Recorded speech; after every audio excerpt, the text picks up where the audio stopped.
बहुत बहुत शुक्रिया, बहुत बहुत धन्यवाद। पंजाब का दिल कहे जाने वाले शहर लुधियाना के सत्कारयोग सारे साढ़े MLA साहबान, रायकोट तो, जगराओं तो, साढ़े सानेवाल तो, पायल तो, लुधियाने के सारे शहरी इलाकों तो, नाल साडे वर्किंग प्रेजिडेंट पार्टी दे ते बुढ़लाडे तो 2 बार विधायक चुने गए ते पंजाब दे विधान सभा दे विच सब तो वध पढ़े लिखे 6 MA जिन्होंने कीतियां हुई ने, श्री बुद्धराम जी वो भी बैठे ने। मैं सारिਆਂ ਦਾ धन्यवाद करदा। नाल मेरे पंजाब दे लोगों के चुल्हियां दे विच अग बालन वाले, घरां दे विच रोशनी दे चिराग बालन वाले इंडस्ट्रीलिस्ट बैठे ने। मेरे लिए कोई बगाने नहीं, बहुत बारी मीटिंगां अपनियां हो लियां, मैं सारिਆਂ ਨੂੰ लगभग जानदा ही हाँ। तो तुहाडा बहुत धन्यवाद, तुसीं इत्थे पहुंचे हो। साडे MP साहबान बैठे है राज सभा दे, अपने अपने फील्ड के एक्सपर्ट ने। मित्तल साहब एक बहुत बड़ा विद्यक अदारा चलाते हैं, लवली यूनिवर्सिटी, 40,000 तो वध स्टूडेंट है उत्थे, एक पूरी दुनिया बसा रखी है उत्थे। सानी साहब बिजनेस नूं रिप्रजेंट करते हैं, CII नूं जिथे भी कही उत्थे जाके कोई बंदा इन्हां कोले आ गया तो ये हैल्प करते, आउट ऑफ द वे जाके भी हैल्प करते हैं। साडे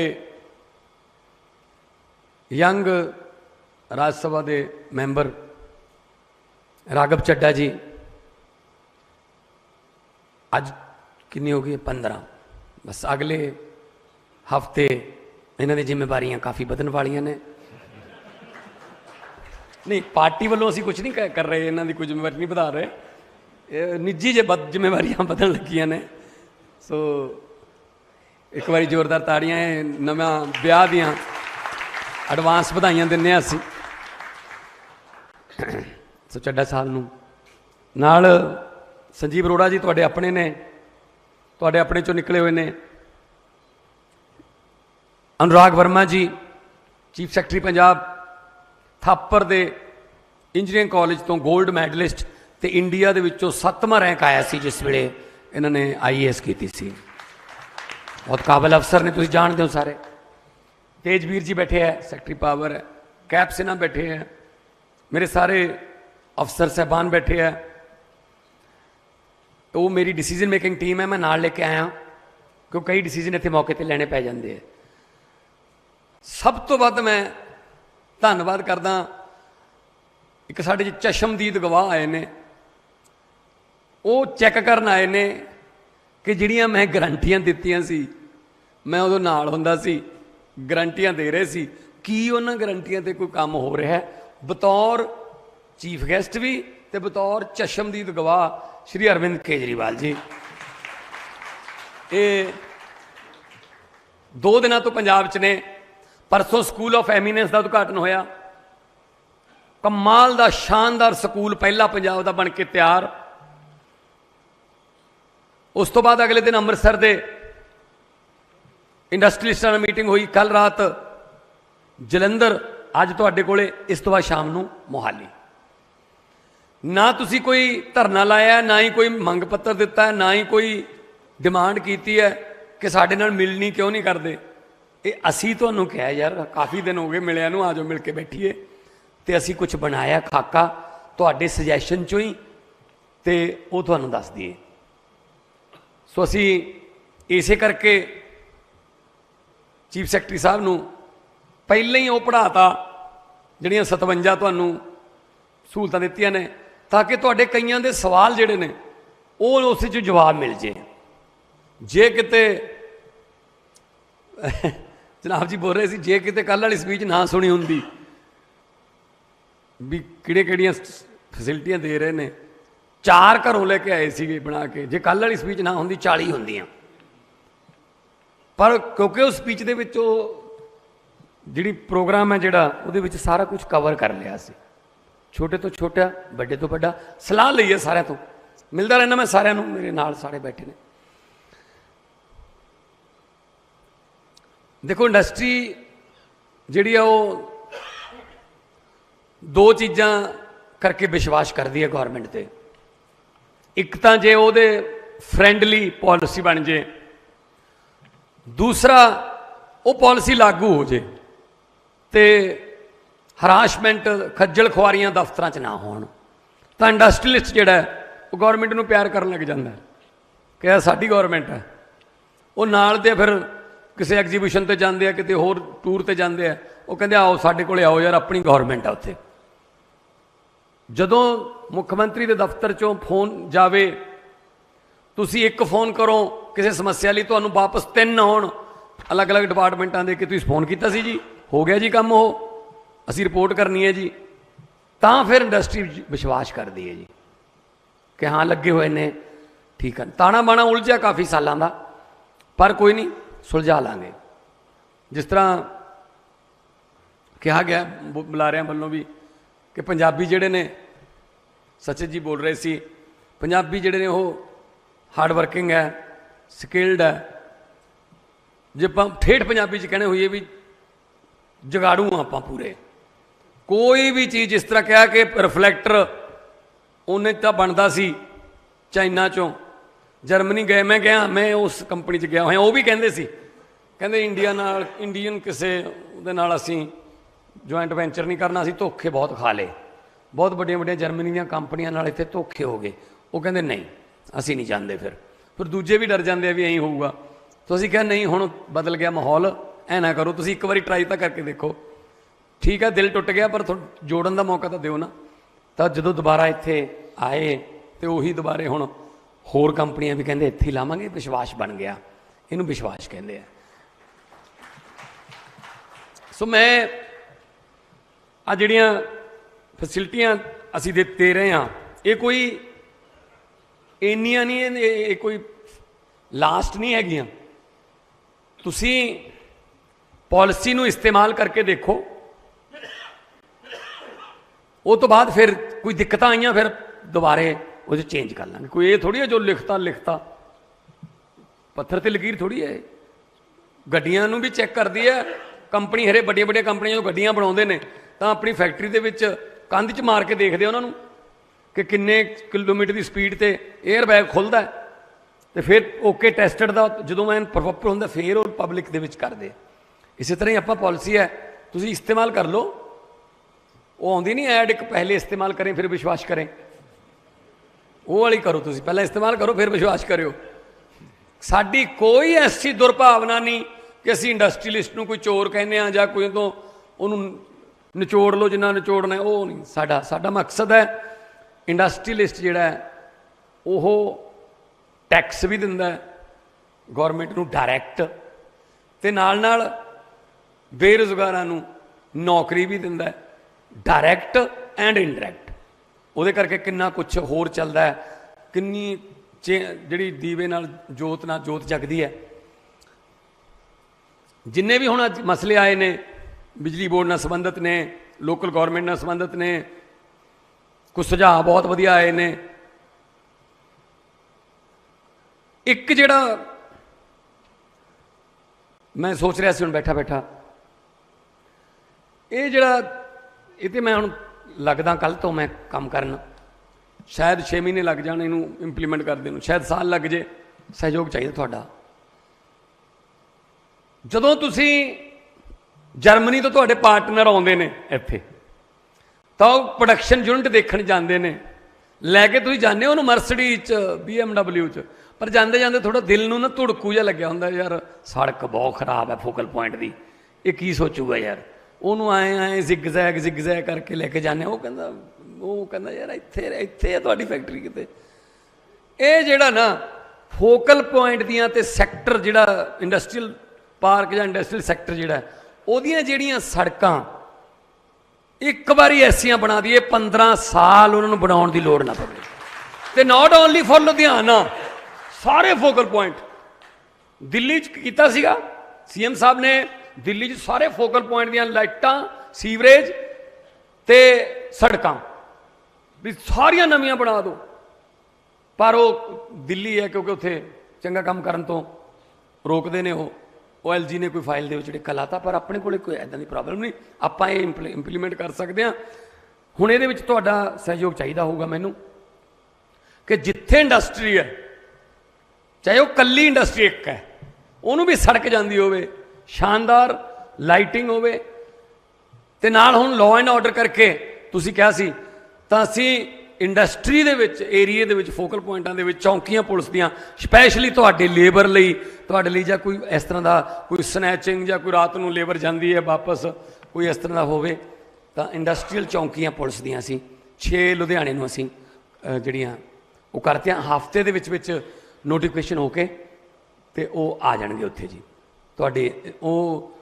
ਤੁਹਾਡੇ ਰੱਖਿਆ ਲਈ, ਲੇਬਰ ਦੀ ਰੱਖਿਆ ਲਈ ਹੋਊਗਾ। ਇੱਕ ਜਿਹੜਾ ਵੱਡਾ ਮਸਲਾ ਸੀਗਾ, ਅੱਜ ਮੈਂ ਉਹ ਵੀ ਅਨਾਉਂਸ ਕਰਨਾ ਚਾਹੁੰਦਾ। ਮੈਡਮ ਸ਼ੀਨਾ ਬੈਠੇ ਨੇ, ਮੇਰੇ ਕੋਲ ਆਏ ਸੀਗੇ, ਲੁਧਿਆਣੇ ਦੇ ਸਾਰੇ ਹੀ MLA ਆਏ ਸੀਗੇ। ਉਹ ਫੈਸਲਾ ਅਸੀਂ ਕਰ ਲਿਆ ਸੀਗਾ, ਜਿਵੇਂ ਤੁਹਾਡੀ ਲੇਬਰ ਜਾਂ ਕੋਈ ਅਨਅਥੋਰਾਈਜ਼ਡ ਕਲੋਨੀ ਬਣ ਗਈ, ਉੱਥੇ ਬਿਜਲੀ ਦਾ ਮੀਟਰ ਨਹੀਂ ਲੱਗਦਾ ਜੀ। ਚਲੋ ਸੜਕਾਂ ਜਾਂ ਸੀਵਰੇਜ ਤਾਂ ਉੱਥੇ ਕੀ ਬਣਿਆ, ਅਨਅਥੋਰਾਈਜ਼ਡ ਹੈ, ਬਿਜਲੀ ਦਾ ਮੀਟਰ ਵੀ ਨਹੀਂ ਲੱਗਦਾ। ਸਰਕਾਰ ਨਾਲ ਰੌਲਾ ਚੱਲਦਾ, ਸਰਕਾਰ ਬਾਅਦ 'ਚ ਆਪਣਾ ਰੌਲਾ ਨਿਬੇੜ ਲੂਗੀ ਉਹਨਾਂ ਨਾਲ, ਸੀਵਰੇਜ ਦਾ ਜਾਂ ਬਿਜਲੀ ਦਾ ਜਾਂ ਕੋਈ ਵੀ ਹੋਰ, ਪਰ ਘੱਟੋ ਘੱਟ ਮੀਟਰ ਉਹਨਾਂ ਦੇ ਘਰੇ ਜਿਹੜੇ ਬੱਚੇ 5 6 7 8 10 ਸਾਲ ਦੇ ਨੇ ਪੜ੍ਹਦੇ ਹੋਣਗੇ, ਉਹ ਕਿਵੇਂ ਪੜ੍ਹਦੇ ਹੋਣਗੇ? ਫਿਰ ਇਹਦਾ ਮਤਲਬ ਦੀਵਾ ਲਾਉਂਦੇ ਹੋਣਗੇ ਉਹ, ਜਾਂ ਕੋਈ ਕਿਸ ਤਰ੍ਹਾਂ ਦੀ ਲਾਈਟ ਵਰਤਦੇ ਹੋਣਗੇ। ਸੋ ਮੈਂ ਨਹੀਂ ਚਾਹੁੰਦਾ ਪੰਜਾਬ ਦੇ ਵਿੱਚ ਕੋਈ ਇਹੋ ਜਿਹਾ ਬੱਚਾ ਹੋਵੇ ਜਿਹਨੂੰ ਅੱਜ ਦੇ ਜ਼ਮਾਨੇ 'ਚ ਕੋਈ ਦੀਵਾ ਬੱਤੀ ਜਾਂ ਮੋਮਬੱਤੀ ਬਾਲ ਕੇ ਪੜ੍ਹਨਾ ਪਵੇ। ਅਸੀਂ ਇਹ ਫੈਸਲਾ ਕੀਤਾ, ਅਸੀਂ ਕਿਉਂਕਿ ਇਹਦਾ ਕਿਹੜਾ ਬਿੱਲ ਆਉਣਾ ਹੈ, ਕਿਉਂਕਿ 600 ਯੂਨਿਟ ਤੱਕ ਤਾਂ ਬਿੱਲ ਮਾਫ ਹੀ ਹੈ। ਫਿਰ ਜੇ ਮਾਫ ਵਾਲਾ ਹੀ ਲਾਉਣਾ ਹੈ, ਫਿਰ ਉਹਨਾਂ ਦੇ ਘਰੇ ਲਾ ਦਿੰਦੇ ਹਾਂ, ਸਾਰਿਆਂ ਦੇ ਘਰੇ ਬਿਜਲੀ ਬਿੱਲ, ਸਾਰਿਆਂ ਦੇ ਬਿਜਲੀ ਦੇ ਮੀਟਰ ਲਾਵਾਂਗੇ ਅਸੀਂ। ਅਨਅਥੋਰਾਈਜ਼ਡ ਦਾ ਜੋ ਮਰਜ਼ੀ ਅਸੀਂ ਉਹਨਾਂ ਦੇ ਘਰ ਦੀ ਜਿਹੜੇ ਉਹਨਾਂ ਦੇ ਬੇਸਿਕ ਨੀਡਸ ਨੇ, ਜਿਹੜੇ ਰਾਈਟਸ ਨੇ ਉਹਨਾਂ ਦੇ ਬੇਸਿਕ, ਉਹ ਨਹੀਂ ਅਸੀਂ ਖੋ ਸਕਦੇ। ਕੈਦੀਆਂ ਨੂੰ ਵੀ ਹੱਕ ਨੇ ਕਿ ਡਾਕਟਰ ਦੇ ਜਾ ਸਕਦੇ ਨੇ, ਉਹਨਾਂ ਨੂੰ ਆਹ ਹੱਕ ਨੇ, ਕੈਦੀਆਂ ਦੇ ਹੱਕ ਨੇ। ਇਹ ਕੈਦੀ ਥੋੜੀ ਨੇ ਯਾਰ, ਇਹ ਤਾਂ ਕੰਮ ਕਰਨ ਵਾਲੇ ਬੰਦੇ ਨੇ। ਚੱਕ ਕੇ ਚਲੋ 50 ਗਜ ਦੇ ਘਰ 'ਚ ਰਹਿੰਦਾ, ਕੋਈ 20 ਗਜ ਦੇ ਘਰ 'ਚ ਵੀ ਰਹਿੰਦਾ। ਸੋ ਜਿੱਥੇ ਵੀ ਉਹ ਕਹਿਣਗੇ ਬਿਜਲੀ ਦਾ ਮੀਟਰ ਜਿਹੜਾ ਉਹਨਾਂ ਦੇ ਘਰੇ ਲੱਗੂਗਾ, ਤੇ 600 ਯੂਨਿਟ ਤੱਕ ਬਿਜਲੀ ਫਰੀ ਹੈ। ਮੈਨੂੰ ਨਹੀਂ ਲੱਗਦਾ ਕਿ ਉਹ 600 ਯੂਨਿਟ ਤੋਂ ਵੱਧ ਉਹ ਬਿਜਲੀ ਵਰਤਣਗੇ।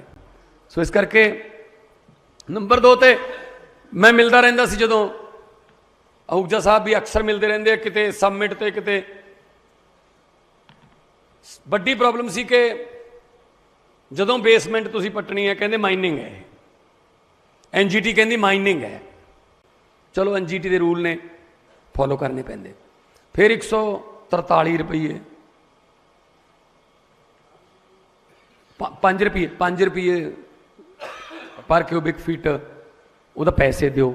ਚਲੋ ਪੈਸੇ ਤਾਂ ਕੋਈ ਗੱਲ ਨਹੀਂ, ਦੇ ਦਿਓ, ਪਰ ਉਹਦੀ ਮਾਈਨਿੰਗ ਦੀ ਪਰਮਿਸ਼ਨ, ਫਿਰ ਉਹਦੇ ਬਾਅਦ ਉਹਦਾ ਵੀ ਹਾਂ ਕੰਪਲੀਸ਼ਨ, ਇਹ ਉਹ, ਇੱਧਰ ਜਾਓ ਉੱਧਰ ਜਾਓ, ਇੱਧਰ ਨਾ ਜਾਓ ਉੱਧਰ ਨਾ ਜਾਓ, ਇੱਧਰ ਆ ਜਾਓ ਉੱਧਰ ਆ ਜਾਓ, ਸਾਰਾ ਕੁਛ ਅਸੀਂ ਖਤਮ ਕਰਨ ਲੱਗੇ ਹਾਂ। ਅਸੀਂ 5 ਰੁਪਏ ਵੀ ਛੱਡਣ ਲੱਗੇ ਹਾਂ ਨਾਲ। ਜਿਸ ਦਿਨ ਤੁਸੀਂ ਕੋਈ ਬੇਸਮੈਂਟ ਵਗੈਰਾ ਪੱਟਣੀ ਹੈ, ਤੁਸੀਂ ਇਨਵੈਸਟ ਪੰਜਾਬ ਦੇ ਪੋਰਟਲ 'ਤੇ ਅਪਲਾਈ ਕਰ ਦਿਓ, ਵਿਦਿਨ 72 ਆਵਰਸ ਤੁਹਾਨੂੰ ਆਨਲਾਈਨ ਪਰਮਿਸ਼ਨ ਮਿਲ ਜੂਗੀ। ਜੇ ਨਾ ਮਿਲੀ, ਇਹ ਮੰਨਿਆ ਜਾਊਗਾ ਕਿ ਤੁਹਾਨੂੰ ਪਰਮਿਸ਼ਨ ਮਿਲ ਗਈ, ਡੀਮਡ ਹੋ ਗਈ। ਕੀ ਜਾਂਦਾ ਹੈ ਜੀ, ਪਤਾ ਨਹੀਂ ਕਿਉਂ ਲਾ ਰੱਖਿਆ ਹੈ ਜਾਂ ਕੁਛ। 3 ਕਰੋੜ 2-3 ਕਰੋੜ ਰੁਪਏ ਦਾ ਸੀਗੇ। 2-3 ਕਰੋੜ ਰੁਪਏ ਪਿੱਛੇ ਕਿੱਡਾ ਸਿਆਪਾ ਪਾਇਆ ਤੁਹਾਨੂੰ। ਉਹ 2-3 ਕਰੋੜ ਤੁਸੀਂ ਬੇਸਮੈਂਟ ਬਣਾ ਕੇ ਜਿੰਨਾ ਉਹ ਚੋਂ ਪ੍ਰੋਡਕਸ਼ਨ ਵਾਧਾ ਕਰੋਗੇ, ਉਸ ਤੋਂ ਬਾਅਦ ਤਾਂ ਟੈਕਸ ਦੇ ਦੋਗੇ ਤੁਸੀਂ। ਸੋ ਆ ਮੈਨੂੰ ਹਜੇ ਵੀ ਥੋੜਾ ਜ਼ਿਆਦਾ ਲੱਗੀ ਜਾਂਦਾ, ਨਾਟ ਹੀ ਨੇ ਵੀ ਆ ਇੰਨੀਆਂ ਕਿਉਂ ਬਣਾਈਆਂ ਹੋਈਆਂ ਨੇ। ਕੋਈ ਆ ਹੈ ਜੀ, ਕੋਈ ਆ ਹੈ ਜੀ। ਸਿੱਧਾ ਇੱਕ ਬਣਾਓ ਯਾਰ, ਕਿ ਤੁਸੀਂ ਕੰਮ ਕਰੋ, ਟੈਕਸ ਦਿਓ, ਰੋਜ਼ਗਾਰ ਦਿਓ, ਅਸੀਂ ਤੁਹਾਨੂੰ ਫੈਸਿਲਿਟੀਆਂ ਦੇਵਾਂਗੇ। ਇਸ ਤੋਂ ਵੱਧ ਹੋਰ ਕੀ ਹੈ? ज्यों लगदे आ खंभा इत्थे नहीं लग सकता, यदि 10 करोड़ की नहीं हैगी, ये 5 करोड़ वाला खंभा लगूगा, वो खंभा छोटा है, इत्थे ट्रांसफार्मर आ है, जिथे बिजली मंगते दे दो। जमाना आ गया, जमाना तो अगे लंघ गया जी, असी हजे फिर उही कागजां दी परमिशनां ते फिरदे हां। सो इंडस्ट्री नूं असीं चाहुंदे हां कि इंडस्ट्री नूं इंडस्ट्री चलावे, इंडस्ट्री च पॉलिटिक्स जां इंडस्ट्री दे विच अफसरशाही ना बिच आवे, क्योंकि सब तो वध दुखी इंडस्ट्रीलिस्ट इन्हां दोनों तो ही है, लीडरां तो ते अफसरां तो। कारण की है, लै दे के बचदी तुसीं हो चूंडण वास्ते, ठीक है ना। हरेक कहंदा चलो भी ला दो, एक नोटिस जा भेज दो, देखी जाऊगी। इंडस्ट्रीलिस्ट कहना काहदा नोटिस आ गया यार। सीएम साहब ने दिल्ली दे विच व्यापारी बुलाए, की दिक्कत है, कहते जी रेडां बहुत पैंदियां, साडे इंस्पैक्टर आउंदा है, वो लै जांदा पैसे करप्शन दे अलग लै जांदा, वो किहड़ा खजाने जमा कराउंदा है। की चाहिदा, रेडां ना पैण, डन। होर की चाहिए, बैट घटा दो जी, उदों बैट हुंदा सी, हुण GST आ गई। 12.5% बैट सी। मनीष सिसोदिया जी उस वेले वित्त मंत्री सी, दोनों बैठे व्यापारियों के सामने, कहता जिवें आपां बैठे अज, कहंदे ओके 7.5% बैट घटाउण लगे आ, बैट होऊगा 5%। पर एक बेनती करदे आ, हुण ईमानदारी नाल टैक्स भर दिओ। तुसीं बिलीव करो, तुसीं यकीन करो कि 7.5% टैक्स घटा के 2000 करोड़ की रैवन्यूज में कलैक्शन बढ़ गई दिल्ली दे विच। लोग टैक्स जमा कराउण लग गया व्यापारी। जो व्यापारी नूं इह यकीन हो जाए कि मेरे टैक्स का पैसा मैनूं ही वापस आऊगा, मेरे ते लगूगा, चाहे फोकल पॉइंट दी सड़कां बनाउण, चाहे मेरी लेबर नूं बिजली का बिल फ्री करन, चाहे सरकारी स्कूल बनाउण, चाहे इंफ्रास्ट्रक्चर ते लाउण, कन्वेंशन सेंटर बनाउण, मेरे ते लगूगा, तो फिर व्यापारी टैक्स देण तो गुरेज नहीं करता। यह फर्क है। एक होर फर्क है, वो तुहानूं पता नहीं, मैं दस देना। अज जिहड़े बाकी पार्टियां ने ना, उन्होंने जिहड़े प्रधान ने वो पॉलिटिशियन ने, राजनीति तिकड़मबाजियां के खिडारी ने। वो ना कोई इंडस्ट्रीलिस्ट है, ना कोई उस कोई वकील है, ना जिहड़े पार्टियां के प्रधान ने सारे राजनेता ने। साडा जिहड़ा पार्टी का प्रधान है नैशनल, वो इनकम टैक्स दा कमिश्नर, IRS ऑफिसर।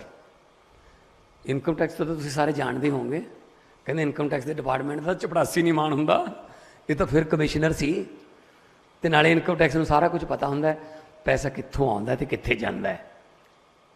ते हुण ये पता है पैसा कित्थों लियाउणा है ते कित्थे भेजना है, क्योंकि वो नौकरी अफसरी पास करके छड़ती कि नहीं, जो मेरे दिल च वो पूरा नहीं हो रहा अफसरी नाल, मैं राजनीति जाना।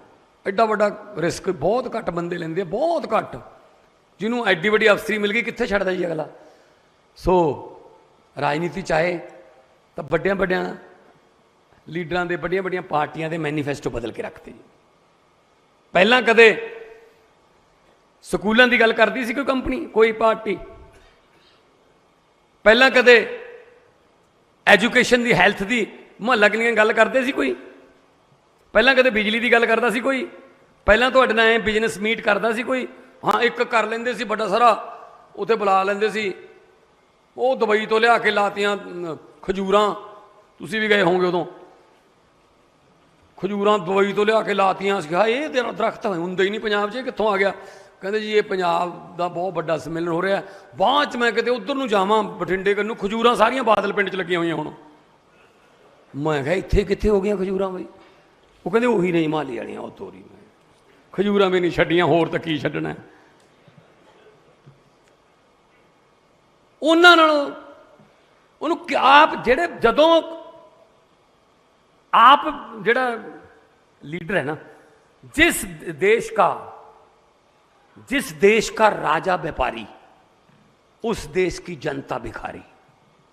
जो राजा आप राज करन लग जे ना कि मैं व्यापार करना है, उस वो किसी का व्यापार किवें चलन दे दूंगा जी? जो किसी की बस देखी है भरी जाती है, की है, रोको चलो DTO खड़ाओ तो लो। जो किसी का ढाबा देखा चलता की दे दे, वो कहना मैं नहीं दिंदा, उपर की ओवरब्रिज कढ़ दो। जो रेते की खड्ड, जो कोई जो जिथे जिथे लोग कहना पैसे कमाते ने, ऐ किवें कमाउण लगे पैसे सानू पुछे बिना, ये लियाओ इन्होंने बुलाओ। दसो, डर लाते सक्सैस तो, सफलता तो डर ला। 2017 की गल है, मैं एक ढाबे ते रोटी खाण लग गया मरिंडे कोले, बड़ा वधिया ढाबा बनाया होया सी, उन्हें पुराने मंजे ला के उत्ते स्पीकर ला के। मैं क्या आ गया, मालक भी आ गया मैनू देख के फोटो खिचाउण, परिवार भी ढाबे के मंगरी रहिंदे सी पिछे। मैं कहा जी वधिया चलदा, बहुत वधिया बनाया, वैसे तो कारोबार वधिया चलदा है। वो मैनू परां लिजा के कहंदा जी खादा वधिया चलदा है, दिन च 2 बारी इक्को यही अरदास करते हैं, ज़्यादा वधिया ना चले, एवें हिस्सा पा लैणगे जी विच। फिर कहना ट्रक ट्रुक जे तो परां ही खड़ा देने, भी साडे नहीं खड़े, तो उन्होंने खड़े ने जी। अं गिणन लग गए सी किन्नियां गड्डियां खड़ी, किन्ने ट्रक खड़े ने, लिया पाओ हिस्सा। दसो कोई गल है यार? तुसी इंडस्ट्रीलिस्ट नूं प्रॉफिट दे विचों 25%, की गल तुसीं लीडर बन गए, तुहाडे हत्थ च पैन आ गया, तुसीं इन्ना ज़्यादा एक्सप्लॉइट करोगे, फिर सारा कुछ असीं बंद करता। तुसीं आ मेरे इंडस्ट्रीलिस्ट बैठे ने लुधियाने दे, एक बंदा दस दो, एक बंदा हाथ खड़ा कर दो, किसी काम लई तुसीं अपलाई किया तो तुहाडे तो किसी ने रिश्वत मंगी होवे, भी 1 रुपया दे दे, 10,000 दे दे। वोटां आके हटियां जलंधर दियां बाई इलैक्शन, आम तौर पर बाई इलैक्शनां वेले बिजनेसमैनां तो लाल थैलियां ले लैंदे आ, ये की करिए खर्चा होऊगा फलान तिमका।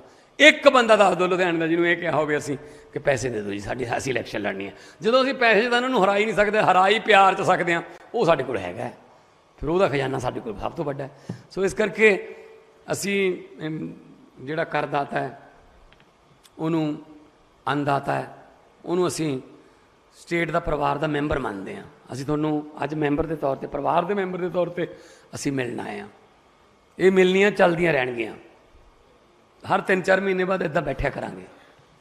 बड़े अच्छे आइडिया दसे, यंग लड़का हीरो साइकिल वाले, किदां जापान दी उदाहरण दी। साडे कोल बहुत टैलेंट है जी, बहुत ideas, out of the box ideas पे ने, इंप्लीमेंट करने वाले। बस कन्वेंशन सेंटर की गल की है, कन्वेंशन सेंटर बड़ी जल्दी लुधियाने के इधरले पासे जिधर आप फिरते हैं, मुल्लापुर तो सुधार वाली रोड पर किते जमीन देख लाँगे, ताकि हलवारा एयरपोर्ट भी उतों 10-15 मिनट का राह हो, इतों तो 20-25 मिनट का राह हो, बिच ही एक 4 स्टार होटल बना देंगे, जिमें आप जर्मनी देखा सीगा, आहूजा साहब उत्थे है सी मौजूद सी।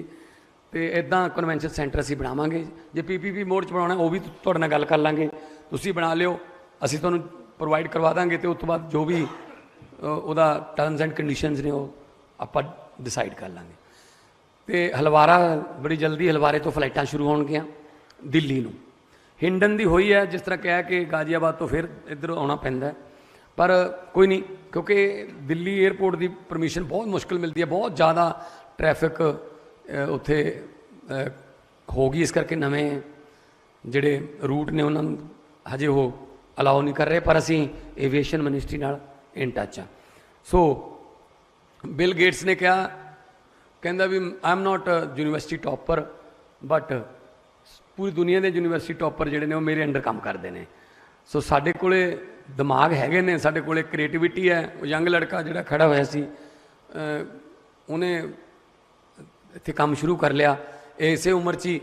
जे चाहुंदा तां अपने बापू नूं कहंदा 35 लाख रुपया दिओ, मैं कनेडा जाना है। उत्थे जाके किहड़ा जानसार सैट हो जाने, की रिपोर्टां उत्थों आउंदियां ने, सड़कां ते फुटपाथ भरे पे ने उत्थे। उस यूथ नूं आपां इत्थे बुलाईए, इत्थे इंडस्ट्री नूं असीं प्रमोट करिए, तुसीं दिओ उन्हां नूं काम, ते बस आही मसला है। होर मसला की है? पैसे पूसे असीं कमाउण वाले है नहीं। हाँ, जिन्हें कोई गलत तरीके नाल कमाए ने, चाहे वो पॉलिटिशियन है, चाहे साडे वाला है, चाहे किसी होर वाला है, वो नहीं असीं छड्डदे। असीं उहदा हिसाब करांगे जरूर, क्योंकि किवें ना किवें तां जाके खजाना लुट्टिया तां तुहाडे टैक्स दे ही लुट्टिया, किते ना किते जाके तां तुहाडे कोल ही आउंदा, वो किते ना किते जाके तां वो जिहड़ा आम बंदे तक ही, लेमैन तक ही जिहड़ा लिंक करदा। अज किसान मेला PAU च बड़े मैनूं बड़ी खुशी हुई, मैं जाके आया, 70-80% यंग मुंडे सीगे किसान मेले च, बोरियां चक्की जांदे सी नवें बीजां दियां, झोले फड़े हुए सीगे, बुकलैट्स सी डिफरेंट फसलों दियां, स्टॉलों ते खड़े सी। सो चेंज कर रहे हैं, बहुत कुछ चेंज कर रहे हैं एग्रो इंडस्ट्री दे विच, और फूड प्रोसैसिंग इत्थे बनाइए, मार्कफेड नूं असीं बहुत उपर लैके जा रहे हैं। तो तुहाडे लई खास तौर पर लुधियाने लई, जिवें तुसीं कहा टैक्सटाइल है, जिवें तुसीं कहा ਇੱਥੇ ਲੁਧਿਆਣਾ ਤਾਂ ਵੈਸੇ ਹੀ ਹੱਬ ਮੰਨਿਆ ਜਾਂਦਾ ਹੈ। ਵੈਸੇ ਵੀ ਕੇਜਰੀਵਾਲ ਸਾਹਿਬ ਜਿਹੜਾ ਲੁਧਿਆਣਾ ਸ਼ਹਿਰ ਹੈ, ਹੁਣ ਜ਼ਮਾਨਾ ਥੋੜ੍ਹਾ ਜਿਹਾ ਬਦਲ ਗਿਆ। ਪਹਿਲਾਂ ਜਿੰਨੇ ਵੀ, ਕਿਉਂਕਿ ਸੈਂਟਰ ਹੈ, ਜੇ ਕਿਸੇ ਆਰਟਿਸਟ ਦਾ, ਚਾਹੇ ਉਹ ਸਿੰਗਰ ਹੈ ਚਾਹੇ ਉਹ ਐਕਟਰ ਹੈ, ਜੇ ਲੁਧਿਆਣੇ ਦੇ ਵਿੱਚ ਦਫ਼ਤਰ ਨਹੀਂ ਹੈਗਾ ਤਾਂ ਉਹਨੂੰ ਪੰਜਾਬ ਦੇ ਕਲਾਕਾਰ ਆਰਟਿਸਟ ਨਹੀਂ ਮੰਨਦੇ ਸੀ ਕਿ ਹਜੇ ਇਹ ਰੈਕੋਨਾਈਜ਼ ਨਹੀਂ ਹੋਇਆ, ਇਹਦਾ ਲੁਧਿਆਣੇ ਦਫ਼ਤਰ ਨਹੀਂ ਹੈਗਾ। ਉਹ ਜਿਹੜਾ ਰੋਡ ਹੈ ਨਾ ਬੱਸ ਸਟੈਂਡ ਵਾਲਾ, ਹਾਂ, ਉਹ ਧਿਆਨ ਸਿੰਘ ਕੰਪਲੈਕਸ ਦੇ ਨਾਲ ਸਾਰੀ ਹੈ ਨਾ, ਉਹ ਸਾਰਾ ਕਲਾਕਾਰਾਂ ਦੇ ਬੋਰਡਾਂ ਨਾਲ ਭਰਿਆ ਹੁੰਦਾ ਸੀ। ਹੁਣ ਤੱਕ ਜ਼ਮਾਨਾ ਡਿਜੀਟਲ ਹੋ ਗਿਆ, ਇੱਦਾਂ ਦਾ ਨਹੀਂ ਰਿਹਾ। ਸੋ ਕਾਮਯਾਬ ਹੋਣ ਵਾਸਤੇ ਲੁਧਿਆਣੇ ਆਉਣਾ ਪੈਂਦਾ ਸੀ, ਔਰ ਹੋ ਵੀ ਜਾਂਦੇ ਸੀ। ਅਤੇ ਉਹਨਾਂ 'ਚੋਂ ਮੈਂ ਵੀ ਇੱਕ ਹਾਂ। 1991 ਦੇ ਵਿੱਚ ਮੈਂ ਆਰਟਿਸਟ ਦੇ ਤੌਰ 'ਤੇ ਆਰਟਿਸਟ ਦੇ ਤੌਰ 'ਤੇ ਮਤਲਬ ਐਸਟੈਬਲਿਸ਼ ਹੋਣ ਲਈ ਮੈਂ ਸ਼ਹਿਰ 'ਚ ਆਇਆ ਸੀ। ਬਿਲਕੁਲ ਆ ਸਾਹਮਣੇ ਜਿਹੜਾ ਆਦਰਸ਼ ਕਲੋਨੀ ਹੈ ਬਾੜੇਵਾਲ ਰੋਡ 'ਤੇ, ਅਤੇ ਉੱਥੇ ਸਾਡਾ ਘਰ ਹੁੰਦਾ ਸੀ। ਸੋ ਮੈਂ ਸਾਰਾ ਭਦੌੜ ਹਾਊਸ ਸਾਰਾ ਮੈਂ ਗਾਇਆ ਹੋਇਆ ਸਕੂਟਰ 'ਤੇ, ਠੀਕ ਹੈ। ਮੈਨੂੰ ਸਾਰਾ ਕੁਝ ਪਤਾ। ਲੁਧਿਆਣੇ ਦੇ ਵਿੱਚ ਮੈਂ ਸਕੂਟਰ 'ਤੇ ਵੀ ਰਿਹਾ। ਬਾਅਦ 'ਚ ਇਸੇ ਲੁਧਿਆਣੇ ਨੇ ਕਾਰਾਂ ਵਾਲੇ ਵੀ ਬਣਾਏ, ਕੋਠੀਆਂ ਵਾਲੇ ਵੀ ਬਣਾਏ। ਅਤੇ ਸੋ ਇਹ ਮੇਰੀ ਕਰਮ ਭੂਮੀ ਹੈ। ਸੋ ਮੈਂ ਲੁਧਿਆਣੇ 'ਚ ਆ ਕੇ ਕਾਮਯਾਬੀ ਮਿਲੀ। ਸੋ ਮੈਂ ਚਾਹੁੰਦਾ ਕਿ ਲੁਧਿਆਣੇ ਦੇ ਵਿੱਚ ਜਿਹੜੇ ਲੋਕ ਨੇ ਉਹ ਕਾਮਯਾਬ ਹੋਣ, ਹੋਰਾਂ ਨੂੰ ਵੀ ਕਾਮਯਾਬ ਕਰਨ।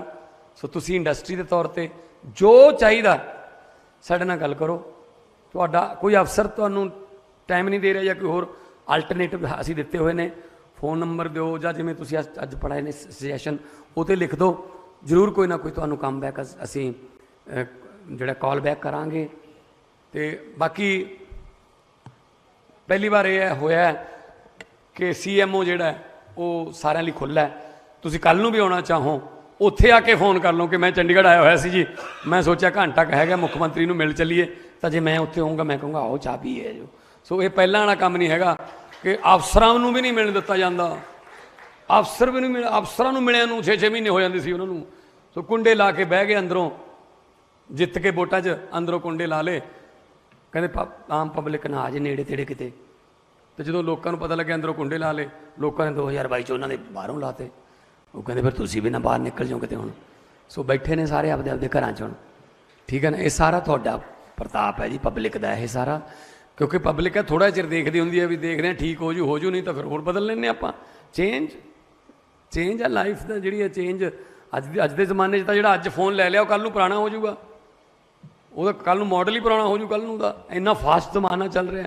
ਸੋ CM ਸਾਹਿਬ ਕੇਜਰੀਵਾਲ ਸਾਹਿਬ, ਤੁਹਾਡਾ ਅਸੀਂ ਸਵਾਗਤ ਵੀ ਕਰਦੇ ਹਾਂ, ਨਾਲ ਨਾਲ ਤੁਹਾਡਾ ਅਸੀਂ ਇਸ ਗੱਲੋਂ ਧੰਨਵਾਦ ਵੀ ਕਰਦੇ ਹਾਂ ਕਿ ਤੁਸੀਂ ਆਈਡੀਆਜ਼ ਸਾਡੇ ਨਾਲ ਸ਼ੇਅਰ ਕਰਦੇ ਹੋ। ਜਦੋਂ ਵੀ ਕੋਈ ਆਈਡੀਆ ਸ਼ੇਅਰ ਕਰਨਾ ਪੰਜਾਬ ਵਾਸਤੇ ਤਾਂ ਮੈਨੂੰ ਕਹਿੰਦੇ ਨੇ ਭਗਵੰਤ ਇਹਨੂੰ ਕਰਕੇ ਦੇਖ, ਪੁੱਛ ਐਕਸਪਰਟਸ ਨੂੰ, ਪੁੱਛ ਇਹਦੇ ਨਾਲ ਪੰਜਾਬ ਨੂੰ ਕਿੰਨਾ ਫਾਇਦਾ ਹੋ ਸਕਦਾ ਹੈ। ਕੱਲ੍ਹ ਮੈਨੂੰ ਆਉਂਦੇ ਹੋਏ ਗੱਲ ਕਹਿ ਰਹੇ ਸੀ, ਕਹਿੰਦੇ ਯਾਰ ਮੈਂ ਹੁਣ 2 ਜਿਹੜੇ ਸਮਿਟ ਦੇਖੇ ਨੇ, ਆਹ ਜਲੰਧਰ ਵਾਲਾ ਅਤੇ ਅੰਮ੍ਰਿਤਸਰ ਵਾਲਾ, ਜੋ ਪੋਜ਼ੀਟਿਵਿਟੀ ਜਿਹੜੀ ਹੈ, ਜਿਸ ਤਰ੍ਹਾਂ ਲੇਬਰ 'ਚ ਪੋਜ਼ੀਟਿਵਿਟੀ ਦੀ ਗੱਲ ਕੀਤੀ ਹੈ, ਜੋ ਪੋਜ਼ੀਟਿਵਿਟੀ ਇੰਡਸਟਰੀਲਿਸਟਾਂ 'ਚ ਆਈ ਹੋਈ ਹੈ, ਕਹਿੰਦੇ ਹੁਣ ਆਪਾਂ ਨੂੰ ਪੰਜਾਬ ਨੂੰ ਕਿਸੇ ਦੇਸ਼ ਦੇ ਹੋਰ ਸੂਬੇ ਨਾਲ ਨਹੀਂ, ਹੁਣ ਕਹਿੰਦੇ ਚਾਈਨਾ ਨਾਲ ਕੰਪੇਅਰ ਕਰਨਾ ਪਊਗਾ ਵੀ ਚਾਈਨਾ ਬਣਾ ਦਿਆਂਗੇ ਆਪਾਂ ਇਹਨਾਂ ਨੂੰ। ਕਿਉਂਕਿ ਪੰਜਾਬ 'ਚ ਤਾਂ ਦੇਸ਼ 'ਚੋਂ ਤਾਂ ਆਪਾਂ ਨੰਬਰ 1 ਬਣ ਹੀ ਜਾਣਾ। ਜਿਸ ਤਰ੍ਹਾਂ ਅਹੂਜਾ ਸਾਹਿਬ ਜਾਂ ਉਹ ਕਹਿੰਦੇ ਸੀ ਕਿ ਅਸੀਂ ਹੁਣ ਚਾਈਨਾ ਨੂੰ ਐਕਸਪੋਰਟ ਕਰ ਰਹੇ ਹਾਂ ਨਾ ਰਿਫਲੈਕਟਰ। ਹੈ ਪੰਜਾਬੀਆਂ ਵਾਲੀ ਗੱਲ ਹੈ, ਇਹ ਬਹਾਤੀ ਨਾ ਉਲਟੀ ਗੰਗਾ ਫਿਰ, ਠੀਕ ਹੈ ਨਾ। ਆਹ ਫਰਕ ਹੈ। ਸੋ ਆਹ ਫਰਕ ਹੈ। ਮੈਂ ਸਾਡਾ ਇਨਵੈਸਟਮੈਂਟ ਸਮਿਟ ਸੀ, ਤੁਸੀਂ ਵੀ ਬੈਠੇ ਸੀ ਉੱਥੇ ਆਪਣਾ MIT ਯੂਨੀਵਰਸਿਟੀ 'ਚ ਮੋਹਾਲੀ। ਉਹ ਮੈਂ ਉੱਥੇ ਕਿਹਾ, ਮੈਂ ਕਿਹਾ ਜੀ ਅਸੀਂ ਤਾਂ ਟੂਰਿਜ਼ਮ ਦੇ ਮਾਮਲੇ 'ਚ ਤਾਂ ਪੰਜਾਬੀਆਂ ਦਾ ਕੋਈ ਮੁਕਾਬਲਾ ਹੀ ਨਹੀਂ ਕਰ ਸਕਦਾ। ਅਸੀਂ ਕਿੱਥੇ ਕਿੱਥੇ ਗਏ ਹੋਏ ਹਾਂ, ਜਿਹੜੇ ਦੇਸ਼ 'ਚ ਅਸੀਂ ਗਲਤੀ ਨਾਲ ਵੀ ਚਲੇ ਗਏ ਉੱਥੇ ਵੀ ਕਾਮਯਾਬ ਹੋ ਜਾਂਦੇ ਹਾਂ ਅਸੀਂ। ਆਹੀ ਸਾਡੀ ਇੱਕ ਜਿਹੜੀ ਸਾਨੂੰ ਜਿਹੜੀ ਹੈ ਮਾਰਸ਼ਲ ਕੌਮ ਤਾਈਓ ਕਹਿੰਦੇ ਆ। ਉਹ ਮੈਂ ਇੱਕ ਪੁਰਾਣਾ ਉਹ ਕੀਤਾ ਸੀਗਾ ਕਿ ਜਿਸ ਵੇਲੇ ਨੀਲ ਐਮਸਟਰੰਗ ਜਿਹੜਾ ਪਹਿਲੀ ਵਾਰੀ ਚੰਦ 'ਤੇ ਗਿਆ ਸੀ, ਅਮਰੀਕਾ ਦਾ ਸਾਇੰਟਿਸਟ, ਉਹ ਗਿਆ ਚੰਦ 'ਤੇ ਝੰਡਾ ਕੱਢਿਆ, ਕਹਿੰਦਾ ਮੈਂ ਪਹਿਲਾ ਬੰਦਾ ਜਿਹਨੇ ਚੰਦ 'ਤੇ ਪੈਰ ਧਰਿਆ, ਮੇਰਾ ਨਾਂ ਰਹੂਗਾ ਹਿਸਟਰੀ 'ਚ। ਥੋੜ੍ਹਾ ਜਿਹਾ ਘੁੰਮਣ ਚਲਾ ਗਿਆ, ਅਗਲੇ ਮੋੜ 'ਤੇ ਸ਼ੇਰੇ ਪੰਜਾਬ ਢਾਬਾ ਖੋਲ੍ਹੀ ਬੈਠਾ ਇੱਕ ਪੰਜਾਬੀ। ਉਹ ਕਹਿੰਦਾ ਬਾਊ ਜੀ ਦੱਸੋ, ਮਟਰ ਪਨੀਰ शाही पनीर दाल तड़का ला दी। वो कहता यार मैनू एक गल दस, मैं सोचता सी मैं आ पहला ਜਿਹੜਾ ਚੰਨ ਤੇ ਆਇਆ, ਯਾਰ ਤੂੰ ਇੱਧਰ ਕਿੱਧਰ ਫਿਰਦਾ? ਉਹ ਕਹਿੰਦਾ ਜੀ ਇੱਧਰ ਕਿੱਧਰ ਵਾਲੀ ਗੱਲ ਨਾ ਪੁੱਛੋ, ਕਪੂਰਥਲੇ ਦੇ ਇੱਕ ਏਜੰਟ ਨਾਲ 10 ਲੱਖ 'ਚ ਗੱਲ ਹੋਈ ਸੀ ਅਮਰੀਕਾ ਲਿਜਾਣ ਦੀ, ਆ ਪਤਾ ਨਹੀਂ ਕਿੱਥੇ ਲਾ ਗਿਆ ਉਜਾੜ ਜੇ 'ਚ। ਚਲ ਕੋਈ ਨਹੀਂ, ਕਹਿੰਦਾ ਇੱਥੇ ਵੀ ਕਰ ਲਾਂਗੇ ਕੰਮ ਕੋਈ ਹੈ। ਹੋ ਸਕਦਾ ਹੁਣ ਚੰਦਰਯਾਨ ਨਾਲ ਖੇਡੀ ਜਾਂਦੇ, ਹੁਣ ਵੀ ਪਿੰਡੋਂ ਆਇਆ ਆਪਣਿਓ। ਅਸੀਂ ਤਾਂ ਉਹ ਪੰਜਾਬੀ ਹਾਂ ਜੀ, ਗਲੋਬਲ ਸਿਟੀ ਜਾਣਾ। ਸੋ ਸਾਰਿਆਂ ਨੂੰ ਬਹੁਤ ਬਹੁਤ ਮੁਬਾਰਕਾਂ। ਔਰ ਇਸੇ ਤਰ੍ਹਾਂ ਖੁਸ਼ੀਆਂ ਦੇ ਚਿਰਾਗ ਇਸੇ ਤਰ੍ਹਾਂ ਆਬਾਦ ਰਹੋ, ਜ਼ਿੰਦਾਬਾਦ ਰਹੋ, ਅਤੇ ਘਰਾਂ ਦੀਆਂ ਰੌਸ਼ਨੀਆਂ ਦੇ ਚਿਰਾਗ ਅਤੇ ਘਰਾਂ ਦੇ ਲੱਖਾਂ ਘਰਾਂ ਦੇ ਚੁੱਲ੍ਹਿਆਂ ਦੇ ਜਿਹੜੇ ਅੱਗ ਹੈ ਉਹ ਤੁਹਾਡੇ 'ਤੇ ਬਲਦੀ ਹੈ। ਸੋ ਇਸੇ ਤਰ੍ਹਾਂ ਆਪਾਂ ਪੰਜਾਬ ਨੂੰ ਰੰਗਲਾ ਪੰਜਾਬ ਬਣਾਉਣਾ, ਹੱਸਦਾ ਪੰਜਾਬ ਬਣਾਉਣਾ। ਬਹੁਤ ਬਹੁਤ ਤੁਹਾਡਾ ਧੰਨਵਾਦ, ਤੁਸੀਂ ਇੰਨੇ ਪਿਆਰ ਸਤਿਕਾਰ ਇੱਜ਼ਤ ਨਾਲ ਸੁਣੇ। ਬਹੁਤ ਮਿਹਰਬਾਨੀ। बहुत बहुत धन्यवाद मानयोग मुख मंत्री पंजाब सरकार जी का, और सानू रहबरी दी। हुण मैं बहुत ही मान नाल सत्कार नाल मानयोग श्री अरविंद केजरीवाल साहब honourable chief minister of Delhi नू रिक्वेस्ट करूँगा कि स्टेज ते आन सकें।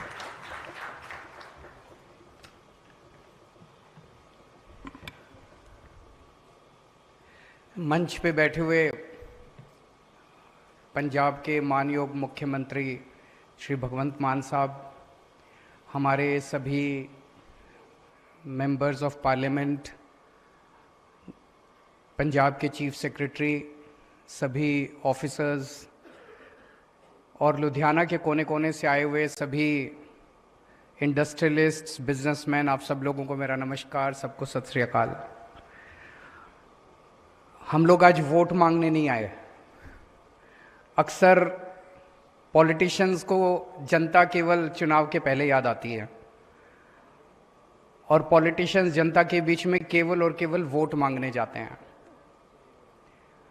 पिछले 1.5 साल से आपके बीच में मान साहब कई बार आ चुके हैं, और अभी कोई चुनाव नहीं है।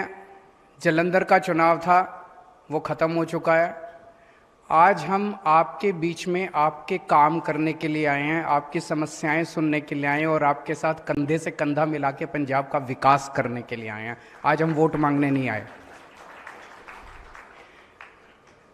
अभी आदित्य जी ने एक जापान की बात की, काइजन शब्द की, वो कंटिन्यूस इम्प्रूवमेंट, उससे मुझे अपने एक पुरानी कहानी याद आ गई। मैंने आईआईटी खड़गपुर से मैकेनिकल इंजीनियरिंग की थी, 1989 में मैंने पास आउट किया था। इंजीनियरिंग में 3 साल के बाद आपको ऑन द जॉब ट्रेनिंग करने के लिए कहीं जाना पड़ता है किसी कंपनी में। तो 88 में मारुति उद्योग में मैंने ट्रेनिंग की थी 1-1.5 महीने की, और उस टाइम मारुति नई नई आई थी देश में, तो उसमें जापानीज़ का इंटरवेंशन बहुत था, बहुत सारे जापानी उसमें काम किया करते थे। वहाँ पे एक स्कीम थी, सजेशन बॉक्स स्कीम।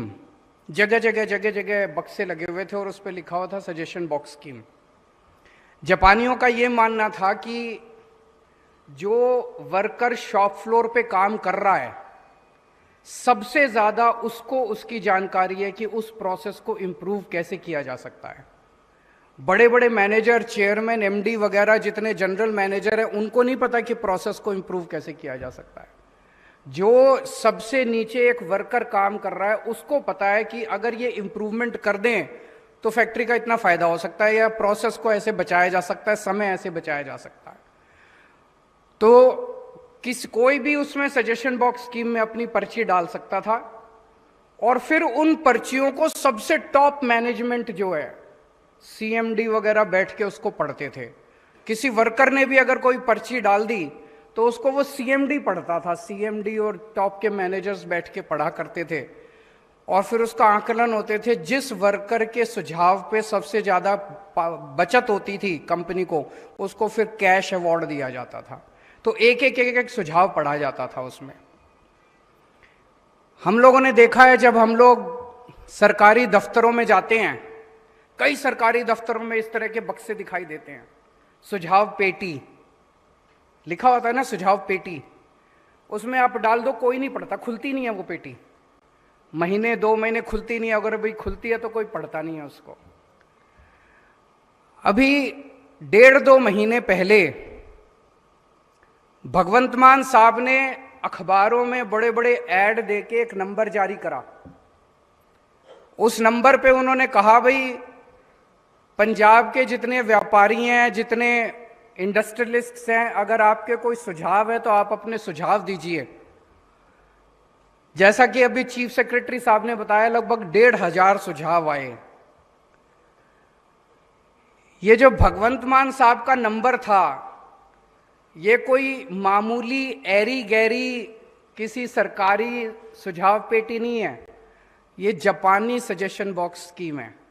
जापान की जैसे सजेशन बॉक्स स्कीम है कि एक सुझाव पढ़ा जाता है, यहां पे जितने आपके 1,500 सुझाव आए, एक सुझाव को चीफ सेक्रेटरी और चीफ मिनिस्टर ने खुद बैठ के पिछले 2 महीने में पढ़ा और पढ़ने के बाद उसके ऊपर निर्णय लिया। और वो निर्णय देने के बाद आज जो 58 अनाउंसमेंट, पॉलिसी अनाउंसमेंट्स जो किए गए हैं, एक पॉलिसी अनाउंसमेंट आप लोगों के सुझाव के ऊपर लिया गया है। कहने का मतलब केवल यह है कि हम आपके साथ कंधे से कंधा मिला के काम करना चाहते हैं। आपके सुझावों के हिसाब से हम आगे बढ़ना चाहते हैं। मैं परसों आया था पंजाब। परसों हम लोगों ने अमृतसर में एक शानदार स्कूल का उद्घाटन किया, उसके बारे में भी मैं चर्चा करूंगा। कल हम लोगों ने 2 जगह इसी तरह से इंडस्ट्रियलिस्ट के साथ मुलाकात की। किसी को यकीन नहीं हो रहा कि बिना चुनाव के, बिना इसके कैसे मुख्यमंत्री, और दिल्ली से भी मुख्यमंत्री, 2 मुख्यमंत्री शहर शहर में जाके लोगों से बात कर रहे हैं, इंडस्ट्रियलिस्ट से बात कर रहे हैं। आज तक कभी ऐसा हुआ ही नहीं था। किसी को यकीन नहीं हो रहा कि कभी ऐसा हुआ था कि पहले सुझाव मांगे गए और फिर इंडस्ट्रियलिस्ट के बीच में बिना चुनाव के, इंडस्ट्रियलिस्ट से की याद पहले तभी आती थी जब चुनाव के टाइम में पैसे की जरूरत होती, फंड रेजिंग के लिए बुलाते थे, अदरवाइज कोई नहीं बुला। किसी को यकीन नहीं हो रहा कि इस तरह का काम। हमारी सरकार बनी, हमने पंजाब की इंडस्ट्री के तौर पे क्या इनहेरिट किया पंजाब में? हमने इनहेरिट किया, कल अमृतसर में थे हम लोग। अमृतसर में स्टील और फाउंड्री की इंडस्ट्री काफी हुआ करती थी। वहां पे एक व्यक्ति ने खड़े होकर हमें बताया, जी पहले 822 यूनिट होती थी, उनमें से केवल 126 बची हैं अब, बाकी सारी पंजाब से उठ के बाहर चले गई। ये हमने इनहेरिट किया कि सारी इंडस्ट्री पंजाब की, पंजाब छोड़ छोड़ के कोई मध्य प्रदेश जा रहा है, कोई हिमाचल प्रदेश जा रहा है, कोई कहीं जा रहा है, कोई कहीं जा रहा है। अभी कुछ लोगों ने अपनी बातों में कहा कि उनकी पॉलिसीज अच्छी हैं। बात केवल पॉलिसी की नहीं है, पॉलिसी हम भी अच्छी बनाएंगे, आप चिंता ना करो। आज तो ये शुरुआत है, ऐसी पॉलिसी बनाएंगे आप भूल जाओगे सबको। पॉलिसीज हम भी अच्छी बनाएंगे। बात पॉलिसीज की नहीं है, बात यह है कि ऐसा माहौल, एक्सटॉर्शन का माहौल था यहां पे पंजाब के अंदर कि नोचने को दौड़ते थे नेता, अफसर कि इससे इतना ये भी ले लो, ये भी ले लो। मैं जब पंजाब आता था चुनाव के दिनों में तो कहानियां सुनने को मिलती थी। एक कहानी सुनते थे कि कोई ब्रेड की कंपनी है, वहां से कोई निकले और हर ब्रेड के पैकेट के ऊपर कमीशन बांध दिया। एक कहानी सुनते थे कि किसी का एक रेस्टोरेंट था, उस रेस्टोरेंट पे नजर पड़ गई तो नेता ने कहा ये रेस्टोरेंट मेरे नाम पे कर दो। उसने मना किया तो उसके सामने फ्लाईओवर बना दिया, उसका गेट ही बंद हो गया। ऐसी ऐसी कहानियां, मतलब लोगों को डर लगता था कि यार हम सफल ना हो जाएं। अगर हम सफल हो गए तो हमारा पता नहीं हमारे से कितने पैसे फिरौती मांगेंगे, कितना लोग अपनी इंडस्ट्री उठा उठा के पंजाब के बाहर ले जा रहे थे। ये हम लोगों ने इनहेरिट किया था जब पंजाब को छोड़ छोड़ के इंडस्ट्री जा रही थी। आज 1.5 साल के बाद एक बड़ा काम हुआ है, एक बहुत बड़ा काम हुआ है। हवा का रुख बदलने लगा है। इंडस्ट्री, बाहर जो इंडस्ट्री गई थी वो वापस आने लगी है। अभी 3 दिन पहले अखबारों में आपने पढ़ा होगा, आसपास के स्टेट से 450 इंडस्ट्री उन स्टेट्स को छोड़ के पंजाब में आई है। पढ़ा आप लोगों ने? अभी राज्यसभा के अंदर एक प्रश्न उठा, प्रश्न पूछा गया कि पिछले 1 साल के अंदर किस राज्य के अंदर कितनी एमएसएमई रजिस्टर हुई हैं। आपको जान के ताज्जुब होगा, ये सेंट्रल गवर्नमेंट का आंकड़ा है। पिछले एक साल में सबसे ज्यादा एमएसएमई पंजाब के अंदर रजिस्टर हुई हैं, 2,68,000, 2,79,000 एमएसएमई पंजाब के अंदर रजिस्टर हुई हैं। ये कोई छोटी बात नहीं है कि इस तरह की जो खबरें आ रही हैं। और अभी जो चीफ सेक्रेटरी साहब ने आपको प्रेजेंटेशन दिखाया उसमें बताया 3,500 नए प्रोजेक्ट्स, 3420 नए प्रोजेक्ट्स पंजाब के अंदर शुरू हो चुके हैं, बाहर से इन्वेस्टमेंट आ चुकी है। 50,000 करोड़ रुपए की इन्वेस्टमेंट, और ये 50,000 करोड़ रुपए की इन्वेस्टमेंट, इसमें 100 करोड़ की इन्वेस्टमेंट भी है, इसमें 2,000 करोड़ रुपए की इन्वेस्टमेंट भी है। छोटे इंडस्ट्रियलिस्ट भी हैं, बड़े इंडस्ट्रियलिस्ट भी हैं। 50,000 करोड़ रुपए की इन्वेस्टमेंट शुरू हो गई है, जमीनें खरीद ली हैं उन लोगों ने, काम शुरू कर दिया है। ये एमओयू नहीं है, फर्जी एमओयू नहीं है, जिसमें 2,86,000 बच्चों को नौकरियां मिलेंगी। 1.5 साल के अंदर अगर इतने बड़े स्केल के ऊपर पंजाब में इंडस्ट्री लग रही है तो हवा का, लोगों को विश्वास तो होने लगा है, लोगों को यकीन तो होने लगा है, यार पंजाब बदल रहा है, अब पंजाब में इन्वेस्टमेंट हो सकती है। हमने इनहेरिट किया था एक एक्सटॉर्शन का एनवायरनमेंट, जब लोगों से पैसे छीने जाते थे, झपटे जाते थे, और जो आज माहौल है कि इंडस्ट्री बाहर से आ रही है। क्या बदला है? आज पंजाब के अंदर जब हमने इनहेरिट किया था, लॉ एंड ऑर्डर की सिचुएशन बहुत खराब थी, लोगों को फोन आते थे फिरौती के। मैं ये नहीं कहूंगा कि सब कुछ बहुत अच्छा हो गया, मैं ये नहीं कहूंगा कि लॉ एंड ऑर्डर 100% ठीक हो गया, लेकिन लॉ एंड ऑर्डर जो पिछले साल 16 मार्च पिछले साल जब भगवंत मान साहब ने शपथ ली थी, उस वक्त जो लॉ एंड ऑर्डर की हालत थी, पहले कुछ महीने तो बड़े मुश्किल बीते थे हम लोगों के, लेकिन आज जो लॉ एंड ऑर्डर की सिचुएशन है काफी इंप्रूवमेंट है। और सबसे ज्यादा जरूरत इंडस्ट्री को और बिजनेस को अच्छे लॉ एंड ऑर्डर की होती है कि यार मैं पैसा लगा रहा हूं, कोई लूट के तो नहीं ले जाएगा, सब कुछ शांति रहेगी। दूसरी सबसे बड़ी बात हुई है कि करप्शन के अंदर बहुत कमी आई है। एक स्ट्रॉन्ग मैसेज दिया गया है, चाहे अगर पटवारी पैसे खाएगा उसको भी नहीं बख्शा जाएगा, और जो पुराने लोग लूट के ले गए थे उनको भी नहीं बख्शा जाएगा। छोटी करप्शन हो चाहे बड़ी करप्शन हो, एक मैसेज बड़ा स्ट्रांग है पूरी की पूरे सिस्टम के अंदर कि भ्रष्टाचार को नहीं बख्शा जाएगा। एक व्यापारी यही तो चाहता है कि मैं अपना काम करूं, मेरे को इधर उधर कहीं ऐसे वैसे पैसे ना देने पड़े। और तीसरी बड़ी बात हुई है कि जो पॉलिसीज आ रही हैं, आज 58 अनाउंसमेंट्स किए गए। अभी किसी इंडस्ट्रियलिस्ट ने बोला कि कल मैंने टीवी पे देख लिए थे, अखबार में पढ़ लिए थे, ये 50। एक पूरे पंजाब के अंदर माहौल है कि अब सरकार जो है वो प्रो इंडस्ट्री है, प्रो इंडस्ट्री पॉलिसीज बनाती है, जनता के साथ पॉलिसीज बना रही है। तो ये माहौल जो है इसने कंट्रीब्यूट किया है कि बहुत बड़े स्तर के ऊपर अब जो इंडस्ट्री पहले बाहर जा रही थी वो इंडस्ट्री अब वापस आ रही है।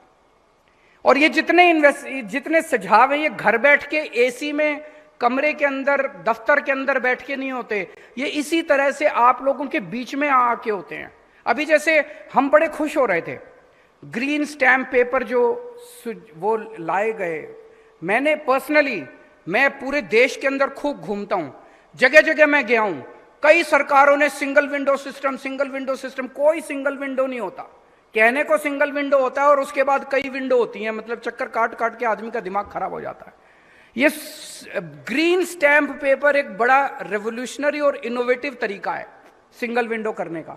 आप ग्रीन स्टैम्प पेपर अप्लाई करो और आपको सारी मिल जाती हैं। लेकिन अभी किसी ने यहां बताया कि इसमें 1-2 कमियां हैं, ये भी कमियां पूरी करेंगे। वो पता ही नहीं चलता अगर आज हम आपके बीच में नहीं आते कि इसमें भी 1-2 कमियां रह गई हैं। रोजगार पोर्टल अभी उन्होंने जो कहा, ये इसी तरह की दिल्ली के अंदर मैं ऐसे इंडस्ट्रियलिस्ट के साथ मीटिंग कर रहा था, उन्होंने कहा जी हमें रोजगार नहीं, हमें स्किल्ड मैन पावर नहीं मिल रही, हमारे पास स्किल्ड मैन, दिल्ली जैसी जगह में उनको स्किल्ड मैन पावर नहीं मिल रही। और मैं जब युवाओं से बात करता हूं, युवाओं कहते हैं नौकरी नहीं मिल रही। तो ये कहीं ना कहीं तो दिक्कत है, युवा बेरोजगार बैठे हैं, घर बैठे हैं, उनको नौकरी नहीं मिल रही, और इंडस्ट्री वालों को स्किल्ड मैन पावर नहीं मिल रही। तब हमने डिसाइड किया कि एक पोर्टल बनाया जाए जिसमें इन दोनों को मैचिंग कराई जाए, जो नौकरी ढूंढ रहा है और जो नौकरी चाहिए देने वाला है, इन दोनों को अगर मैचिंग, तो ये जब आप लोगों के साथ ही घर बैठ के ये सुझाव नहीं आ सकते, आप लोगों के साथ बैठ के ही आएंगे। आज बहुत अच्छे अच्छे और सुझाव आए हैं और कई सारे सुझाव आए हैं, एक एक व्यक्ति ने 10-10 और सुझाव दिए। तो दो किस्म के विचार अभी निकल के आए यहां पे। एक, कुछ लोगों ने कहा कि जी आप नई इन्वेस्टमेंट तो ला रहे हो लेकिन एग्जिस्टिंग इंडस्ट्री को बचा लो। एक विचार ये है कि एग्जिस्टिंग इंडस्ट्री को बचा लो, और एक विचार आपने दिया कि रिफ्लेक्टर, चाइना को हमने रिफ्लेक्टर के मामले में हमने डिफीट कर दिया, और जो चाइना से रिफ्लेक्टर आया करता था वो चाइना वालों को, अब चाइना वाले अपना बोरिया बिस्तर बांध के हमने उनको डिफीट कर दिया। आज हमें ये तय करना है कि पंजाब की इंडस्ट्री को बचना है कि चाइना को डिफीट करना है। एक पिक्चर आई थी तेजाब, माधुरी दीक्षित की, उसमें एक गाना था। उस गाने का एक स्टैंजा था जिसमें था, इसको हराया तो का क्या किया, उसको हराया तो का क्या किया, दारा सिंह को हराओ तो जाने। तो हमें मध्य प्रदेश को नहीं हराना, हमें हिमाचल प्रदेश को नहीं हराना, हमें चाइना को हराना है। हमारा कंपटीशन आज के बाद चाइना से है, और चाइना को पंजाबी हरा सकते हैं। मैं और किसी को कम नहीं आकर, हमारे देश के अंदर बहुत टैलेंट है, लेकिन अगर कोई शुरुआत होगी तो वो पंजाब से होगी। जब हम चाइना के साथ कंपटीशन करेंगे तो पंजाब सबसे पहले उसमें आगे होगा। आज हम उस विजन के साथ आपके बीच में आए हैं कि हमें इंडस्ट्री को बचाना नहीं है, हमें इंडस्ट्री को उस स्केल के ऊपर लेके जाना है। हम आप सबको उस स्केल के ऊपर लेके जाना चाहते हैं जब हम चाइना को डिफीट करना चाहते हैं। चाइना के प्रोडक्ट्स के साथ मैं मानता हूं, अभी यहां पे किसी ने कहा जी यहां पे प्रोडक्ट डेवलपमेंट इतना स्लो होता है, इसको फास्ट करेंगे ना। आप लोग सुझाव दीजिए, हम सारे सुझाव दो चीजें मैं आज दो सुझाव देना चाहता हूं। एक तो अभी मान साहब ने अनाउंस किया, जितने एग्जिस्टिंग फोकल पॉइंट्स हैं, अभी मैं देख रहा था किसी का सुझाव आया, फलाने फोकल पॉइंट में फलानी सड़क जो है वो टूटी पड़ी है, फलानी जगह इंडस्ट्रियल जोन में। एक साथ एक मुश्त पैकेज बना दिया जाए, जितने फोकल पॉइंट्स हैं, जितने इंडस्ट्रियल जोन्स हैं, जितने इंडस्ट्रियल एस्टेट्स हैं, सबके अंदर बेसिक 3-4 चीजें सोच लेते हैं। सड़क, सीवर, पीने का पानी, बिजली और एक स्ट्रीट लाइट्स। ये 3-4 चीजें बना के एक पूरा पैकेज बना लेते हैं कि अगर एक साथ सारे इंडस्ट्रियल एस्टेट्स में अगर ये ठीक करने हैं तो कितना पैसा लगेगा। फिर हम देख लेते हैं कि हमारे पास बजट कितना है। मैं अभी मान साहब से डिस्कस कर ही रहा था, हमारे पास बजट कितना है। अगर ये सारा 1 साल में हो सकता है, 1 साल में आपके सारे हम फोकल पॉइंट स्टिच कर देंगे एकदम। अगर 2 साल में हो सकता है, मान लीजिए पैसा नहीं है हमारे पास, 2 साल के अंदर पूरा कर देंगे। 3 साल में हो सकता है, आपको ये हम गारंटी दे देंगे कि 2 साल में या 3 साल के अंदर आपके फोकल पॉइंट्स की सारी सड़कें शानदार बना देंगे। अब आपको एक एक सड़क के लिए हमारे चक्कर काटने की जरूरत नहीं पड़ेगी। तो एक इंफ्रास्ट्रक्चर को हमें अलग लेवल पे लेके जाने की जरूरत है, जो कि अभी मान साहब ने अनाउंस किया। दूसरा, मुझे बैठे बैठे अभी लगा, बाइसाइकिल वाले ने कुछ सजेशन दिए, टेक्सटाइल वालों ने कुछ सजेशन दिए, लेदर वालों ने कुछ सजेशन दिए, कल हम जालंधर गए थे, स्पोर्ट्स वालों ने कुछ। अगर हम सेक्टर वाइज आप लोगों की कमेटी बना दें, अभी हमने कमेटी बनाई थी अफसरों की, अफसरों को भी उतना नहीं पता जितना अफसर जब पढ़ते हैं, सजेशन पढ़ते हैं, तो उसको लगता है अरे यार ये तो बड़ी छोटी सी चीज है, इसको छोड़ो। पर वो छोटी चीज ने आपकी तो जिंदगी हराम कर रखी है कि नहीं है? अगर तो the wearer knows where the shoe pinches.